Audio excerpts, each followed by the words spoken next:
شیر افضل صاحب، آج جو یہ پاکستان تحریک انصاف پارلیمنٹیرینز کا قیام عمل میں آیا ہے اور دو وزرائے اعلیٰ، سابق وزرائے اعلیٰ خیبر پختونخوا کے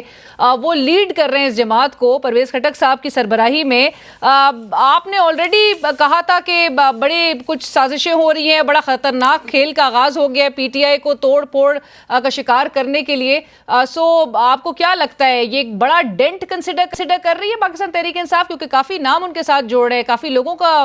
57 کے قریب تو وہ خود کوٹ کر رہے ہیں۔ بہت شکریہ۔ ہمیں یہ پرویز خٹک صاحب کی کارروائیوں کا تقریباً 1.5 ماہ پہلے سے علم تھا، بلکہ 9 مئی کے جب واقعات ہو گئے تو اس کے بعد ہی خبریں آنا شروع ہو گئی کہ وہ پارٹی میں جو پارٹی کے عمائدین ہیں، فارمر پارلیمنٹیرینز ہیں، ان سے رجوع کر کے ان کو اپنے گروپ بنانے کی ترغیب دے رہا تھا، جس کے بعد جو ہے پرویز خٹک کو سرکاری سرپرستی مل گئی اور اس کے گروپ کے عمل یا تشکیل کرنے کو کامیاب بنانے کے لیے ریاستی ادارے، انٹیلیجنس ایجنسیاں اور دیگر جو کے پی میں پولیس، انتظامی افسران سب جو ہیں وہ بڑے متحرک ہو گئے، اور پھر ان کی نشاندہی پہ، پرویز خٹک صاحب کی نشاندہی پر جو ہیں وہ، کیونکہ پی ٹی آئی میں 2012 سے تھے، سب کا ان کو علم تھا کون کیا کاروبار کرتا ہے، کس کے کیا مسائل ہیں، تو ان کی نشاندہی پہ ایک قہر ٹوٹ پڑا پی ٹی آئی کے پی پہ،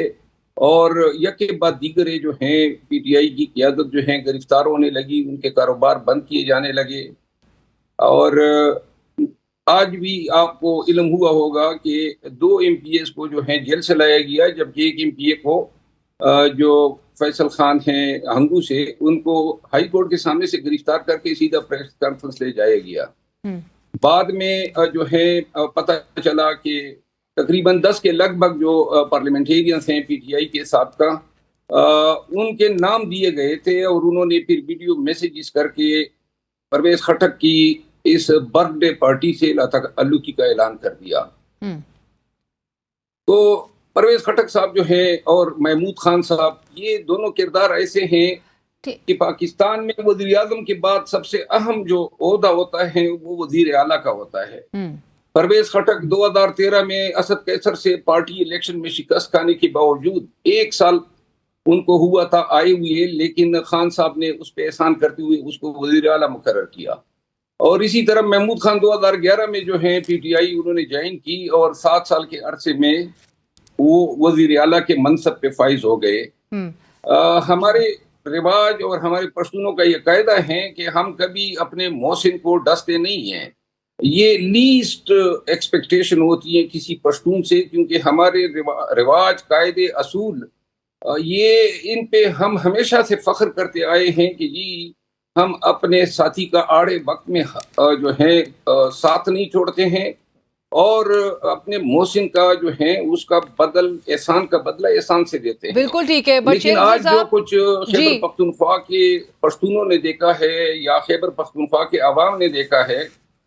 یہ ایک بڑی ہی نئی چیز ڈیولپ ہوئی ہے، اور خیبر پختونخوا کے تمام لوگوں کے لیے بڑے ہی شرم